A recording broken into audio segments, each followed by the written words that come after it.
전국 여성들에게 공포의 세상이었던 부녀자 성폭행범 일명 발바리가 경찰에 붙잡혔다. 발바리는 지난 1998년부터 지난해 10월까지 대전, 충남, 충북 50여 차례 등 전국에서 77차례에 걸쳐 100여 명의 부녀자들을 성폭행하고 금품을 빼앗아 달아나 전국 경찰의 표적이 되었다.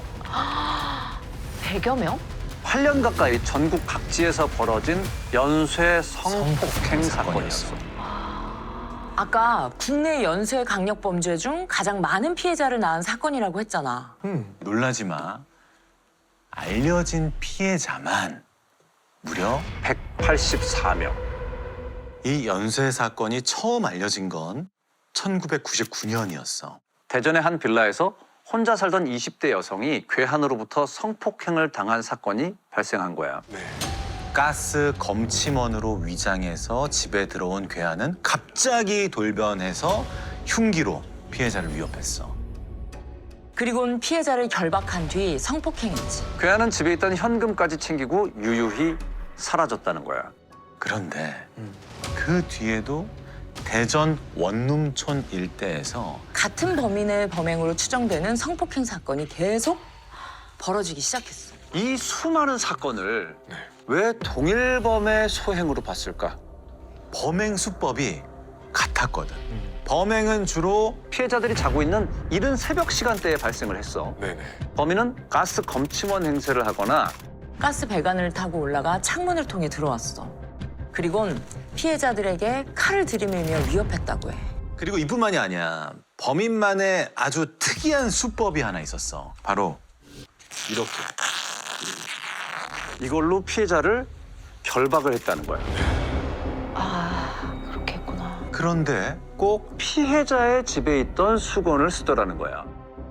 범인은 상상 그 이상으로 더 대담하고 악랄했어. 잠겨져 있지 않은 출입문을 통하여 집 안으로 들어간 뒤 피해자 1, 피해자 2, 23살에게 부엌칼 한 자루를 들이대면서 방 안에 있던 수건을 찢어 피해자들의 팔과 다리를 연결하여 묶은 다음 13만 원을 강취하고 각 1회 강간함. 그러면 이 집에 지금 2명이 있었단 얘기잖아. 맞아. 동시에 여러 명을 상대로 한 범행이 엄청 많았어. 근데 이게 끝이 아니야. 수사 내용에 의하면 어떤 날은 범인이 피해자를 성폭행한 후에 네. 돈을 요구했어. 그런데 피해자가 돈이 없다고 하자 범인은 이렇게 말해. 네 친구한테 돈 가져오라고 당장 전화해. 돈을 가지고 오라고 한대요. 돈이 없으면. 얘가 돈을 별로 안 갖고 있잖아. 그러면은 친한 친구 와라 이렇게 하잖아. 그러면 이제 얘가 이제 전화를 하는 거야. 나 저기 돈 좀 필요한데 좀 급하게 써야 되니까 빨리 가져와. 칼 들이대고 이렇게 말을 하니까. 그리고 걱정되는 마음에 돈을 들고 달려온 피해자의 친구한테까지도 범행을 저질렀다는 거야. 피해자에게 씻을 수 없는 상처를 남긴 것도 모자라 죄책감까지 갖게 만든 악질 중에 악질이었던 거지. 사건은 점점 커지고 피해자는 계속 늘어갔어. 지금 가장 발등에 불이 떨어진 사람 누구겠어? 경찰. 형사들. 맞아. 바로 대전에 있는 형사들이었어. 하도 대전 여기저기에서 범행이 일어나다 보니까 대전에 있는 모든 형사들이 사건을 수사할 정도였대. 아까 범인의 별명 뭐라고 했지? 발바리. 하도 발발발발거리면서 여기저기서 범행을 저지른다고 형사들이 지어준 별명이었어. 그랬구나. 대전권 형사 중에서 발바리를 안 잡고 싶은 사람은 단 한 사람도 없을 거예요. 전부 다 잡고 싶어 하는 거예요. 아니, 잡고 싶어 미치겠어. 도대체 어떤 놈인지 얼굴 좀 봐야겠다, 이게. 왜 이렇게 잡기가 힘들었을까? 뭔가 그 이름에서 나온 것 같기도 해. 별명답게 발이 얼마나 빠른지. 신고를 받고 출동하면 이미 흔적도 없이 사라졌어. 당시에 현장 주변에서 찍힌 CCTV 영상이 하나 있어. 네. 자, 한번 볼게.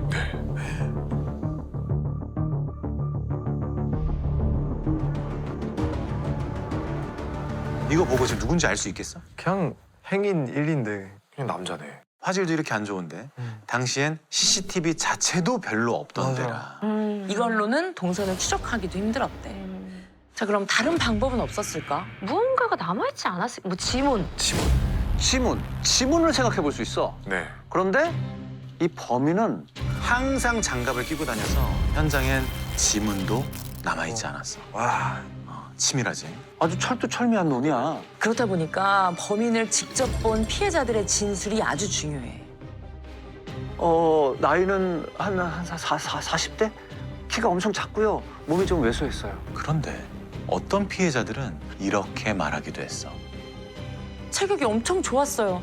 키가 한 180 정도? 나이는 한 20대 정도 돼 보였어요.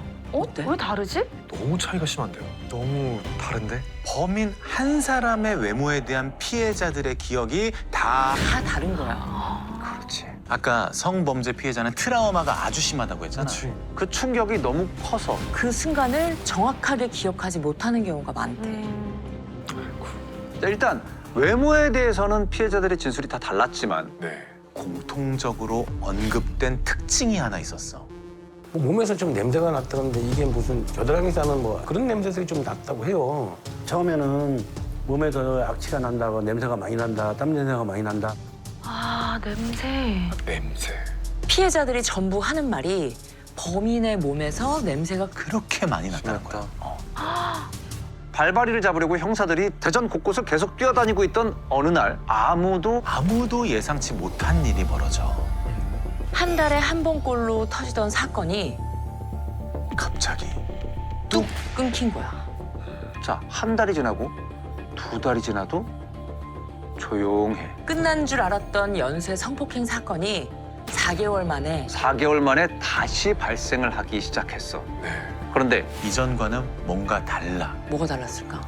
범행 지역이 대전이 아니야. 대전에서 약 1시간 거리에 있는 청주에서 유사한 연쇄 성폭행 사건들이 벌어지기 시작해. 창문으로 들어와서 흉기로 위협하고 누군가를 찾는다라는 수법. 발바리와 매우 비슷하지. 게다가 범행 장소에선 찌땀한 수건도 발견됐어. 그리고 청주 피해자들이 범인에 대해 공통적으로 말한 게 있었어. 악취. 또 냄새. 맞아. 몸에서 냄새가 엄청 났다는 거야. 온 동네가 활칵 뒤집어졌어. 게다가 상황은 더 심각해졌어.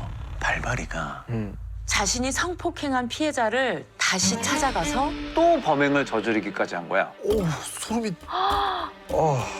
자, 발바리의 악명. 익히 알고 있던 청주 형사들도 발벗고 뛰기 시작했어. 쉬는 시간도 반납해가면서 잠복 수사를 하고 대전 형사들과 정보를 공유하며 발바리를 찾아다녔지. 그러던 중 형사들은 대전에서 동시에 3명의 피해자가 발생한 성폭행 사건을 확인했어. 범인은 역시 발바리. 발발이었고. 그런데 이번엔 이 피해자들이 범인의 얼굴을 본 거야. 봤다고 진술한 거야. 그리고 그들의 진술이 서로 크게 차이가 나지 않아. 그렇게 작성된 발바리의 몽타주가 전국에 뿌려졌어. 형사들은 몽타주를 배포하는 건 물론이고 전국 각지의 CCTV도 다시 분석했어. 심지어 사건이 발생한 타 지역에서 대전으로 오고 가는 차량까지 전부 확인했어. 저 차 말이야. 저거 좀 이상하지 않아?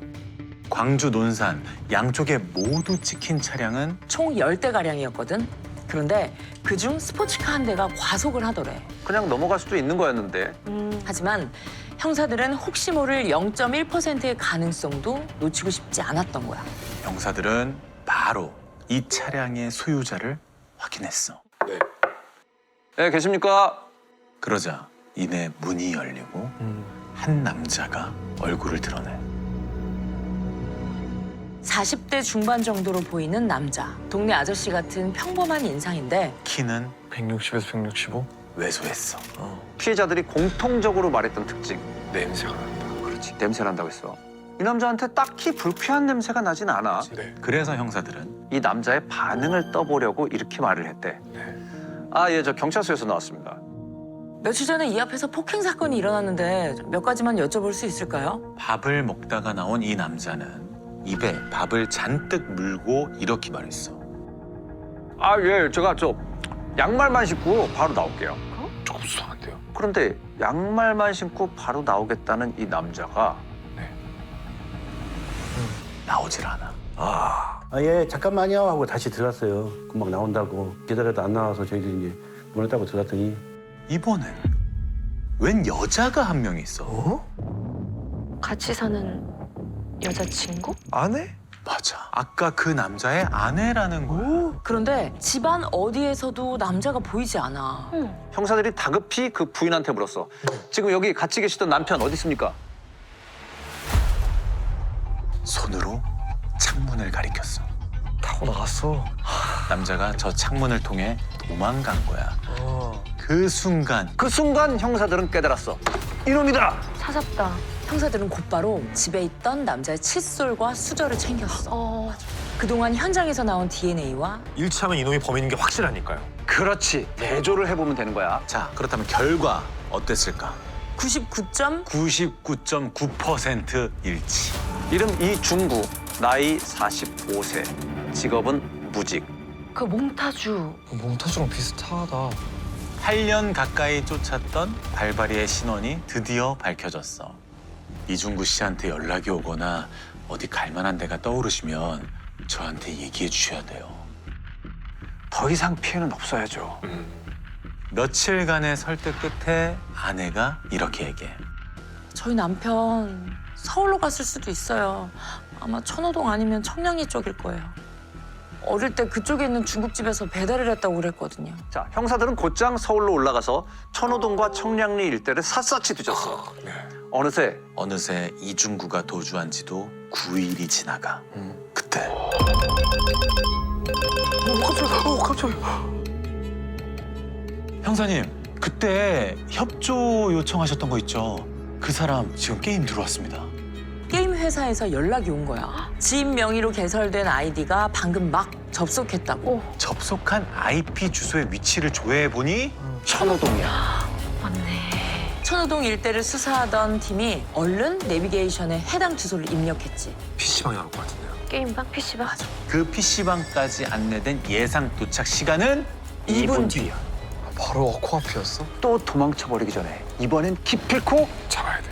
형사들은 2분 만에 PC방에 도착했어. 안으로 들어가니까 멀리 게임을 하고 있는 이중구가 보여. 야, 중구야.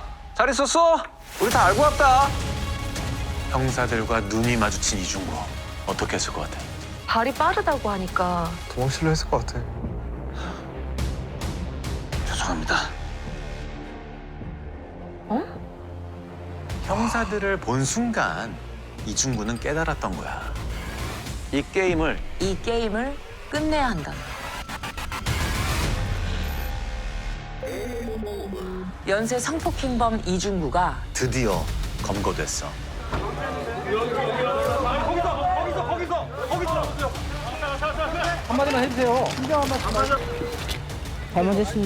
회사에선 늘 혼자 다니던 그가 조기 축구를 10년 가까이 꾸준히 나갔대. 그런데 그를 오랫동안 봐온 조기축구 회원들이 조금 이상하다고 느끼는 게 하나 있었대. 성격은 자주 어울리지 못하는 적이 있어요.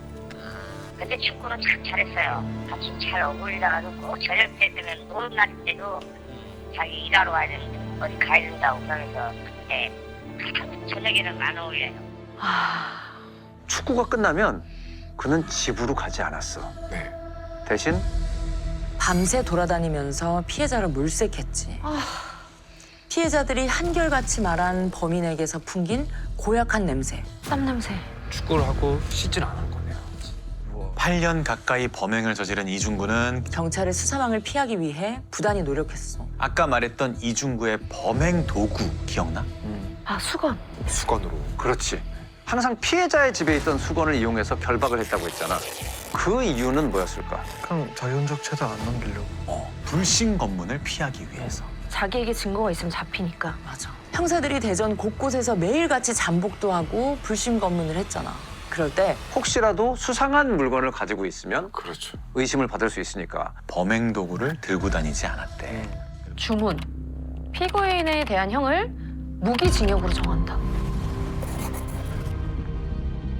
물론 우리나라는 이제 실질적인 사형 폐지국이긴 하지만 무기징역도 아깝다 생각해요. 혐의가 인정된 사건들만 보더라도 전대미문 최악의 성범죄라고 법원에서도 판단한 거야.